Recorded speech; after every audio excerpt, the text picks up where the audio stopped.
Hello friends, welcome to JP இல்லம். இன்னைக்கு நம்ம இந்த வீடியோவில் சாம அரிசி பொங்கலும் பாசிப்பருப்பு தக்காளி மசியலும் எப்படி செய்யலாம் தாங்க பார்க்க போறோம். வாங்க வீடியோக்குள்ள போலாம். பொங்கலுக்கு தேவையான பொருட்கள்: 1 கப் சாம அரிசி, 1/4 கப் பாசிப்பருப்பு. இப்ப இது ரெண்டையும் நம்ம ஒரு குக்கர்ல போட்டுட்டு 4 தடவை நல்லா கழுவி எடுத்துட்டு வரலாம்.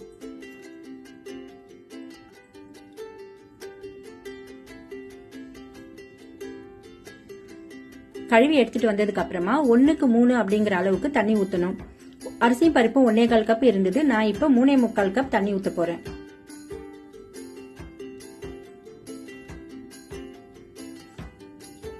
தண்ணி ஊத்தினதுக்கு அப்புறம் அதுலயே ஒரு பச்சை மிளகாய் போட்டுக்கோங்க. தேவையான அளவுக்கு உப்பு போட்டுக்கோங்க.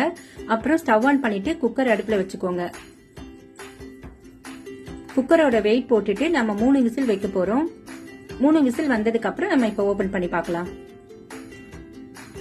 பொங்கல் நல்லா கரெக்டான பதத்துக்கு வெந்திருக்கு.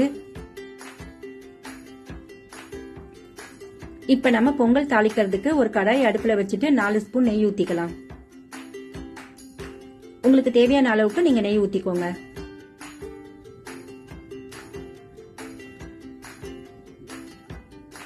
நெய் சூடானதுக்கு அப்புறமா நான் ஒரு சின்ன துண்டு இஞ்சி கட் பண்ணி வச்சிருக்கேன், அதை போட்டுக்க போறேன்.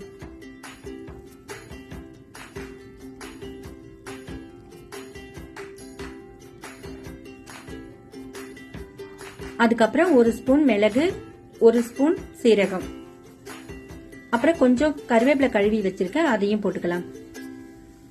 இதெல்லாம் நெய்யில நல்லா பொரியட்டும்.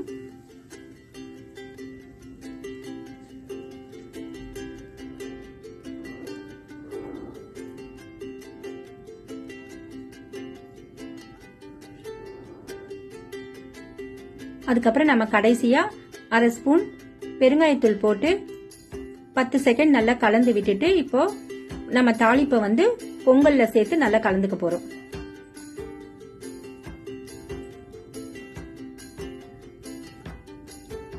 உங்களுக்கு வேணும்னா நீங்க முந்திரி பருப்பு கூட போட்டுக்கலாம். இப்ப பொங்கல் ரெடி ஆயிடுச்சுங்க. இது ரொம்ப டேஸ்டா இருக்கும். நீங்களும் இதே மாதிரி உங்க வீட்டுல செஞ்சு பாருங்க. இப்ப நம்ம பாசிப்பருப்பு தக்காளி கடையலுக்கு ஒரு குக்கர் அடுப்புல வச்சுட்டு 1.5 டம்ளர் தண்ணி ஊத்திக்கலாம். இப்ப 100 கிராம் பாசிப்பருப்பு கழுவி வச்சிருக்கேன், அதை குக்கர்ல போட்டுக்கலாம்.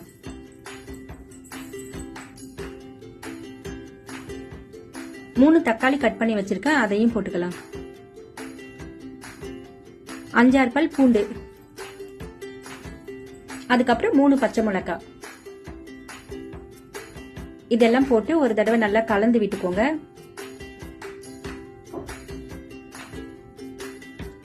கலந்து விட்டுட்டு குக்கர் மூடி போட்டுட்டு வெயிட் போட்டு 4 விசில் வரைக்கும் நம்ம வேக வைக்க போறோம். 4 விசில் வந்துருச்சு. இப்ப ஓபன் பண்ணி பார்க்கலாம்.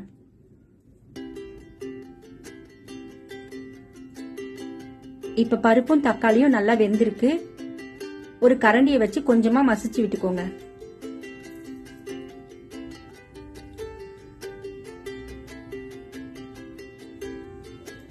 இப்ப ஸ்டவ் ஆன் பண்ணி ஒரு கடாய் அடுப்புல வச்சுக்கோங்க. 4 ஸ்பூன் அளவுக்கு எண்ணெய் ஊத்திக்கோங்க.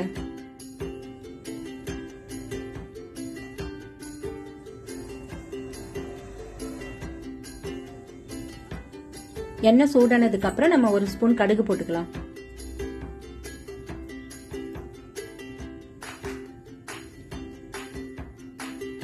அதுக்கப்புறம் கொஞ்சம் கருவேப்பிலை போட்டுக்கலாம்.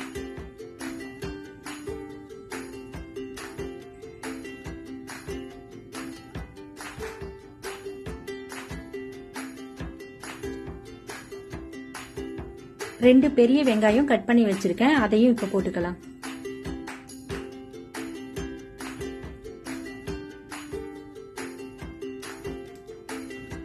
வெங்காயம் நல்லா வதங்கணும்.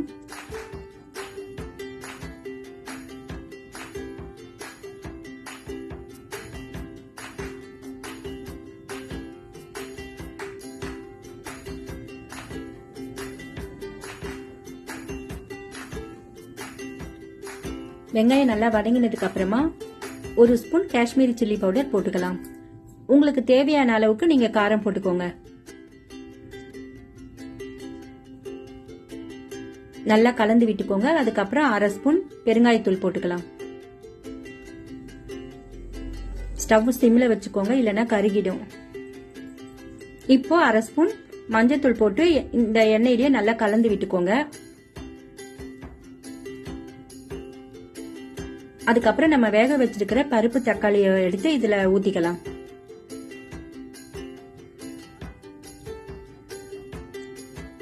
இப்ப இதை ஒரு வாட்டி நல்லா கலந்து விட்டுக்கோங்க. இப்ப இதுக்கு தேவையான அளவுக்கு நம்ம உப்பு போட்டுக்கலாம்.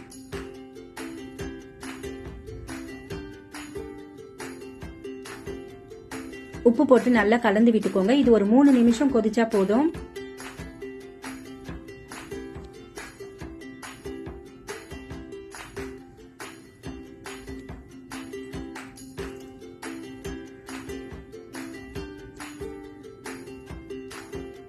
இந்த கிரேவி வந்து ரொம்ப நல்லா இருக்குங்க.